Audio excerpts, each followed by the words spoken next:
This morning I'm going to read to you a story out of my book, Fearless.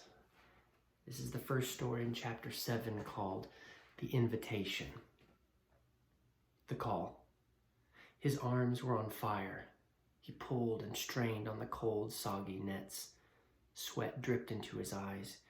He blinked hard, but did not wipe away the sting. Instead, he kept tugging. His nets were heavy, but not heavy enough. His weathered fingers could feel the slight twitch or the hard jerk if the catch was good, but tonight no life struggled as he pulled them up from the black depths. With an exhausted grunt, he heaved the rest of the waterlogged nets back into this empty boat. They were completely, utterly empty. There wasn't even a single stinking minnow. Simon let loose a string of curse words.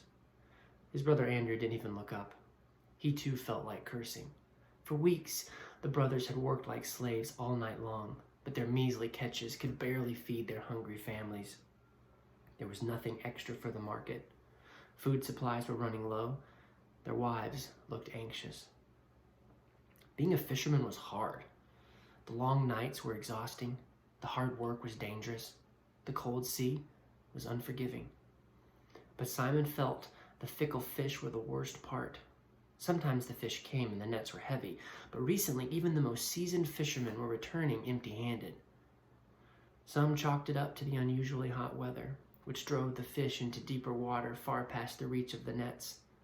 Others said it was a curse from God for the sins of the Jewish nation. Simon couldn't care less about theories or theology. He just wanted to catch fish. No, he needed to catch fish. He desperately needed to catch fish. Simon spat in frustration, stood, and threw his nets out again, and again, and again. But all night long the nets came up empty. Early dawn rose to a full sun, and Simon knew that fishing was now useless. The fish in Lake Galilee had keen eyesight, and the crystal waters ensured they never swam into nets during the day. Any more tosses would just be a waste of effort. Simon cursed again and angrily gave the signal, and the fishermen quit for the day. As he rowed hard, Simon thought about his life, which each thrust of the oar, the accusing voice in his head got louder. He tried to ignore it, to counter it, to argue against it, but after this exhausting night, he didn't have the strength to fight anymore. He just needed to accept the plain truth in his head. No matter how hard he tried, he was never good enough. Like this night of fishing, his life was a disappointment. He thought about his marriage, his reputation, his character, and his future. He sighed and shook his head. He worked hard, but he always came up short. Looking at the soggy pile of empty nets, he thought, I'm not even a good fisherman. Simon's shoulders slumped. God must be so disappointed in me. The bow scraped against the rocky beach.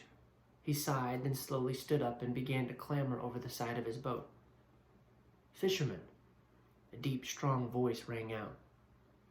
Simon stopped and looked up. A man walked toward him and then stood at the edge of the water. He smiled. May I use your boat? He asked. Simon rolled his eyes. Do I look like a tour guide? He almost retorted. But the man interrupted his thoughts, motioning to the crowd sitting on the shore. I'm teaching these people and there's no more room on the beach. If I could stand in your boat and push out just a bit, then everyone could see and hear what I have to say. The man smiled again and waited for Simon's answer. Simon huffed. He was tired. His back ached. But there was something intriguing about this teacher. Simon normally did not like teachers of the law. They were arrogant and haughty with clean fingernails and smooth, uncalloused hands, too pure to get dirty with a real man's work. But this teacher seemed different. Simon shrugged. What did it matter? He could mend nets in the boat while the teacher talked. He held out his hand. The teacher nodded his thanks, strode into the water, and grabbed Simon's hand.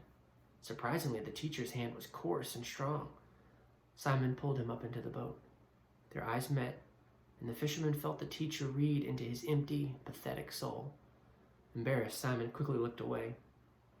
The teacher smiled kindly at Simon before beginning a story. His deep voice rippled over the water. "The kingdom of heaven is like a rich man who sent out invitations to a wedding."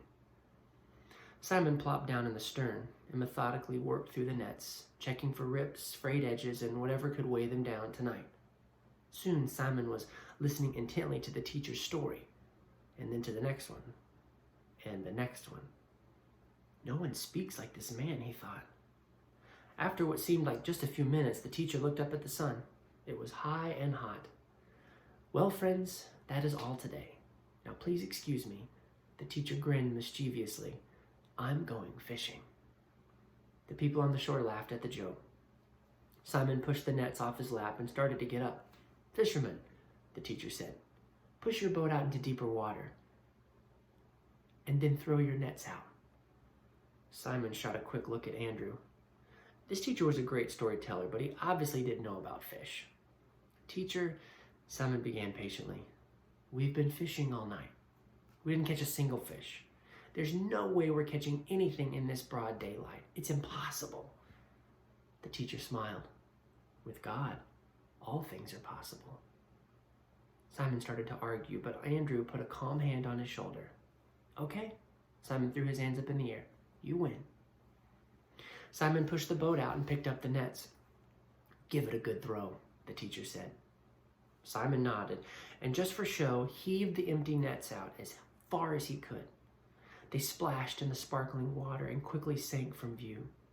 Simon wondered just how long he should entertain this naive teacher before hauling in the empty nets. But suddenly, the nets surged downward as if a giant hand from the depths had reached up and grabbed them. The boat lurched forward. Simon momentarily lost his balance. He grabbed a fistful of the netting and started to pull, but it was wrenched from his hands. Simon clenched his teeth and called for Andrew's help. The next few minutes were chaotic. Initially, Simon's boat was jerked hard in the direction of the nets and began to glide across the water. Simon laughed. There were so many fish, they were pulling the boat. Then, in a panic, the fish dove down. The boat tipped precariously to one side and took on water. Frantically, Simon and Andrew yelled for help. James and John's boat appeared alongside, and soon both boats were sinking. Muscles strained and men grunted. Simon glanced over at the teacher and saw him grabbing the nets, pulling and working right next to Andrew. The teacher's tunic was soaked, his hair was wet, and his smile was huge. With almost superhuman strength, the men coaxed the surging nets upward. When they finally made it to the surface, the fish went mad, churning the blue water white. The fishermen whooped with joy, slapped each other on the back, and rowed slowly back to shore. The pair of boats were so low in the water that every wave splashed into the hold. The two boats finally reached the shore, and the fishermen dragged the nets onto the beach. Simon again looked at the teacher. His eyes twinkled, and he motioned for Simon to come closer. Exhausted but elated, Simon staggered over to him. He was a simple fisherman, and not a good one at that, but for some amazing reason, he was in the presence of someone more than a good teacher. Surely this man was the long-awaited Messiah. Simon felt painfully ashamed of his selfishness, his coarseness, and his complaining. He felt too dirty to be this close to someone who was so good. He fell to his knees. "Leave me alone," Simon says, his eyes filled with tears of shame. "I'm not good enough." But even as the words left his mouth, Simon wanted nothing more than to be in this teacher's presence forever. "Simon," the teacher's voice was strong and happy, "look at me." Slowly, Simon looked up into a face filled with love and acceptance, and he forgot about the fish as his fears met the He forgot about the fish and his fears as his eyes met the teacher's. This was it. This was what he'd been looking for. For the first time in his life, Simon felt content and completely safe. He couldn't help but smile. Then the teacher said, "Follow me." Simon's heart lurched. This was the call of the rabbi.